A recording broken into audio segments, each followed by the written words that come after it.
Hello दोस्तों, आपका स्वागत है स्टडी मैथ 5G में।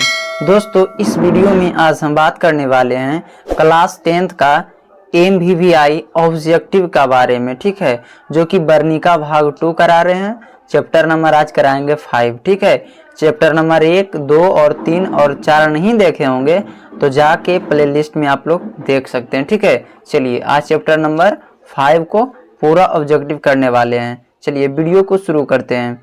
सबसे पहला नंबर सवाल है बाबू करा कि शासन ने ऐसा सिक्का चलाया जिस पर नागरी लिपि में राम सीए शब्द अंकित है। राम सीए शब्द क्या है? अंकित है। कौन सा सिक्का था? ये सिक्का कौन था बाबू? बादशाह जहांगीर ने किया था। ठीक है, चलिए अगला सवाल क्या है। अगला सवाल कह रहा है कि चंद्रगुप्त द्वितीय विक्रमादित्य का व्यक्तिगत नाम क्या था? व्यक्तिगत नाम क्या था? ये क्या था? ये था बाबू देव। क्या था व्यक्तिगत नाम? देव था। ठीक है, चलिए तीसरा नंबर सवाल देखते हैं। कह रहा काशी क्या है? काशी क्या है? काशी जो क्या है बाबू, ये है काशी है जो ये क्या है? देवनागरी है। क्या काशी क्या है? देवनागरी है। ठीक है, चलिए अब देखते हैं चौथा नंबर सवाल। कर रहा है कर्नाटक प्रदेश का श्रीनवेलगोल स्थान किस प्रसिद्ध तीर्थस्थान है? मतलब किसका तीर्थ स्थान है? ये किसका बाबू? ये जो है किसका? ये है जैनों का। किसका है? तो जैनों का है। ठीक है, चलिए अब देखते हैं अगला सवाल। 5 नंबर सवाल में क्या कह रहा है? धारा नगरी का कौन सा शासक अपने विधानुराग के लिए इतिहास में प्रसिद्ध है? क्या है? इतिहास में क्या है? तो प्रसिद्ध है। इसका सही आंसर होगा परमार शासक भोज। ठीक है, चलिए अगला 6 नंबर सवाल में मराठी, नेपाली एवं नेवारी भाषाओं की लिपि क्या है? नेवारी भाषाओं की लिपि क्या है? नेवारी भाषाओं की लिपि है देवनागरी। क्या है तो बाबू? तो देवनागरी है। ठीक है, चलिए अब देखते हैं अगला सवाल। कह रहा गुणाकर मूल्य ने मिडिल स्तर की पढ़ाई किस भाषा में की थी? गुणाकर मूल्य ने मिडिल स्तर की पढ़ाई किस भाषा में किया था? तो किस भाषा में किया था? आप लोग को आता है तो कमेंट में इसका आंसर जरूर बताएं। ठीक है, ये किए थे बाबू मराठी भाषा में। किस भाषा में किए थे? तो मराठी भाषा में किए थे। ठीक है, अगला है मुलेर ने अंग्रेजी व हिंदी की पढ़ाई कहाँ पर की थी? मुले ने अंग्रेजी और हिंदी की पढ़ाई कहाँ किया था? इसका आप लोग आंसर जानते हैं तो कमेंट में जरूर बताएं। ठीक है, ये वर्धा में किए थे। कहाँ किए थे? वर्धा में। ठीक है, चलिए अब देखते हैं अगला सवाल। अगला सवाल क्या कर रहा है? नेपाली भाषा किस लिपि में लिखी जाती है? नेपाली भाषा जो है किस लिपि में लिखी जाती है? तो देवनागरी लिपि में लिखी जाती है। किस भाषा में? तो देवनागरी लिपि में लिखी जाती है। ठीक है, चलिए अब देखते हैं अगला सवाल। कह रहा है का अक्षर का संबंध वर्तमान में किस भाषा से है? का अक्षर का संबंध वर्तमान में किस भाषा में है? वर्तमान में किस भाषा में है? देखिए मराठी से है। किस भाषा से है? मराठी से। ठीक है, चलिए वांग्ला लिपि प्राचीन नागरी लिपि की है। वांग्ला लिपि प्राचीन नागरी लिपि से है। एक कौन सा है? तो वहन। क्या है? तो वहन है। ठीक है, चलिए अब देखते हैं अगला सवाल। अगला सवाल क्या है? कह रहा केरल के शासकों के द्वारा सिक्कों पर विरलस्य शब्द किस लिपि में लिखी गई? किस शब्द में लिखी गई? तो किस शब्द में लिखा गया? तो नागरी लिपि में लिखा गया था। ठीक है, चलिए कह रहा पहल किन राजाओं के लेखों के लिपि को ही निंदनागरी नाम दिया गया था? तो देखिए ये जो था बाबू, ये 13 नंबर सवाल का हो जाएगा करेक्ट आंसर विजयनगर के राजाओं का। ठीक है, चलिए अगला कह रहा टकसाल का संबंध है। तो टकसाल का संबंध है सिक्कों से। टकसाल का संबंध किससे है? तो सिक्कों से है। ठीक है, चलिए अगला सवाल क्या कह रहा है? कह रहा है सरवनबेलगोला स्थान का संबंध है। सरवनबेलगोला स्थान का संबंध है। किससे संबंध है बाबू? तो ये हो जाएगा जैन धर्म से। किसे? जैन धर्म से। ठीक है, चलिए अगला सवाल है 16 नंबर सवाल करा नागरी लिपि शीर्षक निबंध के निबंधकारक है। निबंध कारक है नागरी लिपि कौन लिखे हैं? तो कौन लिखे हैं बाबू? ये लिखे हैं गुणाकर मूल्य। कौन लिखे हैं? तो गुणाकर मूल्य। ठीक है, अगला सवाल देखिए। अगला सवाल क्या करा नागरी लिपि शीर्षक पाठ किस पुस्तक से लिखा गया है? किस पुस्तक से लिखा गया है? एक किसे भारतीय लिपियों की कहानी से लिखा गया। ठीक है, चलिए अगला सवाल है मराठी भाषा की लिपि कौन सी है? मराठी भाषा की लिपि कौन सी है? मराठी भाषा की लिपि है देवनागरी। ठीक है, अगला क्या है करा 19 नंबर सवाल में करा सिद्धम। सिद्धम क्या है? सिद्धम क्या है? सिद्धम जो है बाबू उज्जैन है। क्या? उज्जैन है। ठीक है, चलिए अगला सवाल क्या करा? अगला सवाल का मलवा के नगर नागर लिपि का इस्तेमाल होता है ऐसा किसने कहा?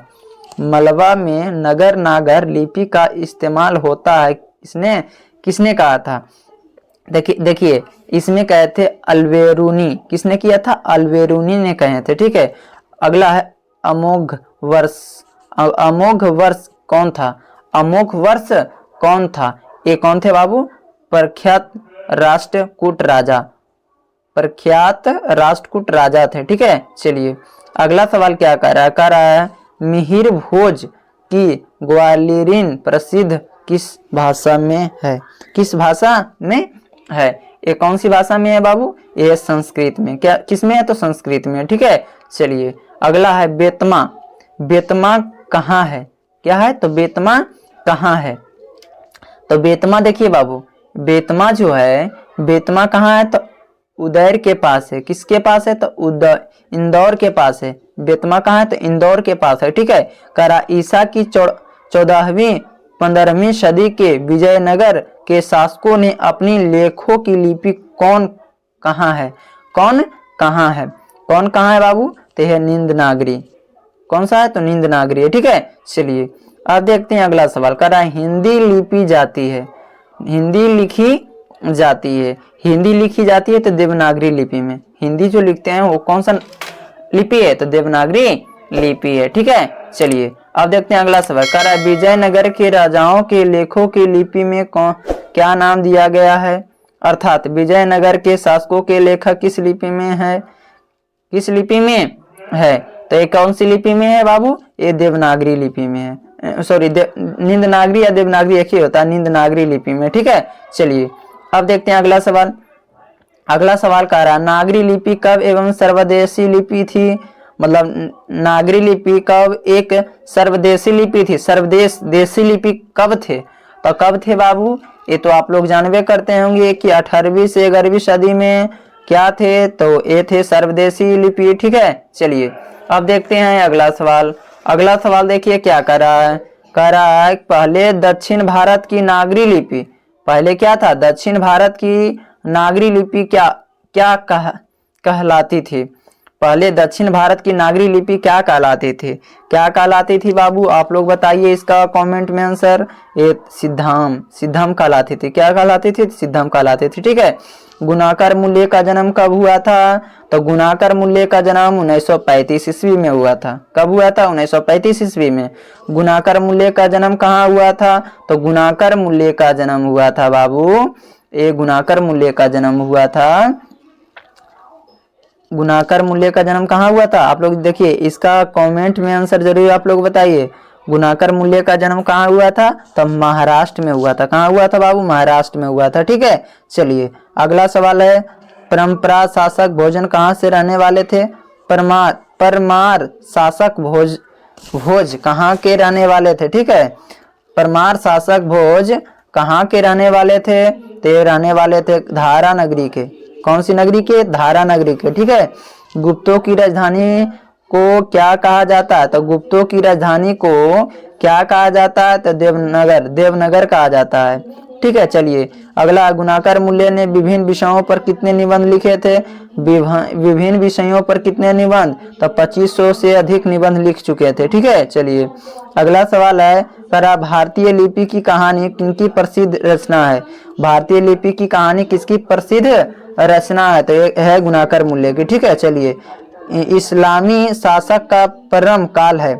इस्लामी शासक का आरंभ काल मतलब कि प्रारंभ कब किए थे, कब किए थे बाबू, इसका आप लोग जानते हैं तो 12वीं सदी में इसका आंसर हो सकता है। ठीक है, चलिए गुणाकार मूल्य की मृत्यु कब हुआ था, तो गुणाकार मूल्य का मृत्यु कब हुआ था बाबू, ये हुआ था 2009 में। कब हुआ था, 2009 में। ठीक है, चलिए अगला सवाल कर रहा, नागरी लिपि के प्रारंभिक लेख हमें कहाँ से मिलते हैं, नागरी लिपि के प्रारंभिक लेख हमें कहाँ से मिलते हैं, कहाँ से मिलते हैं बाबू, दक्षिण भारत से मिलते हैं। ठीक है, बेतमाना दानपत्र किस समय का है, बेतमा दानपत्र किस समय का है, किस समय से है, किस समय से है बाबू, तो 1020 से, 1000 कितना से 20 से। ठीक है, अगला सवाल क्या कर रहा, उत्तर भारत से नागरी लिपि के लेखन कब से मिलने लगे थे, उत्तर भारत के नागरी लिपि के लेखन कब से मिलने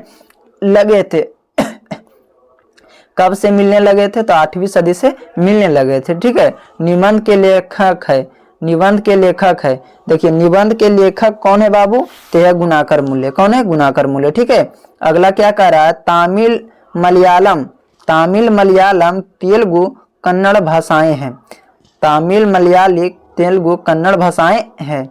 कहाँ इस भाषा को, दक्षिण भारत की ओर, दक्षिण भारत की ओर ज्यादा ये भाषा प्रसिद्ध है। ठीक है, रामायण की रचना किस भाषा में है, रामायण की भाषा किस भाषा में है, तो संस्कृत में है। किस भाषा में है बाबू, तो संस्कृत में है। ठीक है, चलिए अगला सवाल क्या कह रहा, नागरी लिपि शीर्षक पाठ साहित्य की कौन सी विधा है, तो नागरी लिपि साहित्य कौन सी विधा है बाबू, ये कौन सा, निबंध है, क्या निबंध है। ठीक है, चलिए अगला सवाल क्या कह रहा है, दक्षिण भारत की नागरी लिपि क्या कहलाती है, तो दक्षिण भारत की नागरी लिपि निंद नागरी कहलाती है।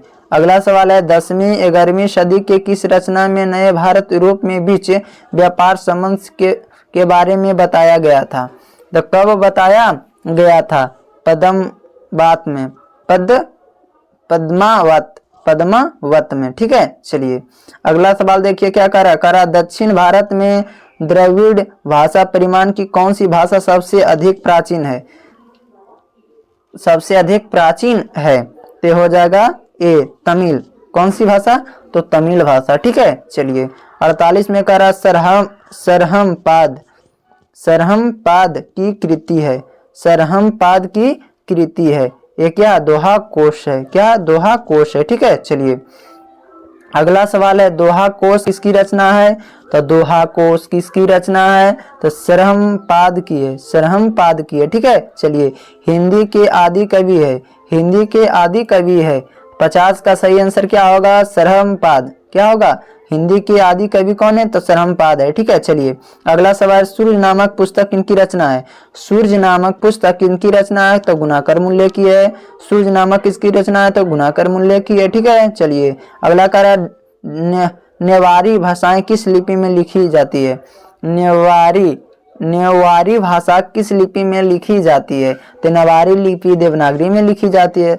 दंती दुर्ग किस वंश का शासक है, दंती दुर्ग किस वंश का शासक है, किस वंश का शासक है, आप लोग इसका कमेंट में जरूर बताइए आंसर, ये हो जाएगा राष्ट्रकूट भाषा। ठीक है, राष्ट्रकूट शासन। ठीक है, देखिए अगला सवाल है 54 नंबर, विधानुराग के लिए प्रसिद्ध है, विधानुराग के लिए प्रसिद्ध है बाबू, तो भोज क्या है, प्रसिद्ध है। ठीक है, दंती दुर्ग के चाचा का नाम क्या था, दंती दुर्ग के चाचा का क्या नाम था, दंती दुर्ग चाचा के क्या नाम था बाबू, ये थे कृष्ण, कौन थे, क्या नाम था, कृष्ण नाम था। ठीक है, गोमटेश्वर का भव्य पुतला कहाँ है, मतलब गोमटेश्वर का भव्य पुतला कहाँ है, ये कहाँ है बाबू, ये है श्रवणबेलगोल में, श्रवणबेलगोल में। ठीक है, चलिए अब देखते हैं अगला सवाल, अगला सवाल क्या करा, 18वीं सदी के सिल्हारों का राज्य कहाँ स्थापित हुआ, मतलब 18वीं सदी में सिल्हारों के राज्य कहाँ स्थापित हुआ, कहाँ स्थापित हो गया, तो महाराष्ट्र में। ठीक है, चलिए किस शासन का व्यक्तिगत नाम देव था, किस शासक का व्यक्तिगत नाम देव था, तो किस शासक का था, तो विक्रमादित्य का। ठीक है, चलिए का कैलाश मंदिर किस वंश के शासकों ने बनवाया था? एलोरा का कैलाश मंदिर किस वंश के शासकों ने बनवाया था? किसने बनवाया था? राष्ट्रकूट ने। किसने बनवाया था? राष्ट्रकूट ने। ठीक है, चलिए अब देखते हैं अगला सवाल। करा राष्ट्रकूट की नई राजधानी कहाँ थी? राष्ट्रकूट की नई राजधानी मान्य खेट में था। मान्य खेट में था। ठीक है, चलिए अब देखिए अगला सवाल क्या कर रहा है। आप लोग इसका कमेंट में जानते हैं आंसर, तो कमेंट में आप लोग जरूर बताइएगा। ठीक है, चलिए कर रहा है अगला सवाल क्या कर रहा है। कर रहा गणित सार संग्रह की रचना किसने किया था? गणित सार संग्रह की रचना किसने किया था? ये कौन किए थे बाबू? तो वीराचार्य ने किए थे। ठीक है, गंग वंश के शासकों का संबंध वर्तमान के किस क्षेत्र से था? किस क्षेत्र से था? तो उड़ीसा। किस क्षेत्र से? तो उड़ीसा से संबंध था। ठीक है, चलिए अगला सवाल देखिए क्या कह रहा है। कह रहा है ब्राह्मणी शैली का प्रचलन भी था। ब्राह्मणी शैली का प्रचलन भी था। तो कहाँ था बाबू? एक उड़ीसा में था। कहाँ था? तो उड़ीसा में था। ठीक है, चलिए आप लोग को वीडियो पसंद आया होगा तो वीडियो को लाइक करें और दोस्तों के पास शेयर करें। आप लोग इस चैनल पे नए हैं तो चैनल को सब्सक्राइब करके बेल आइकन को ऑन कर लें ताकि अगला वीडियो हम डालें तो आपको बेनिफिट मिल सके। ठीक है, थैंक यू फॉर वॉचिंग।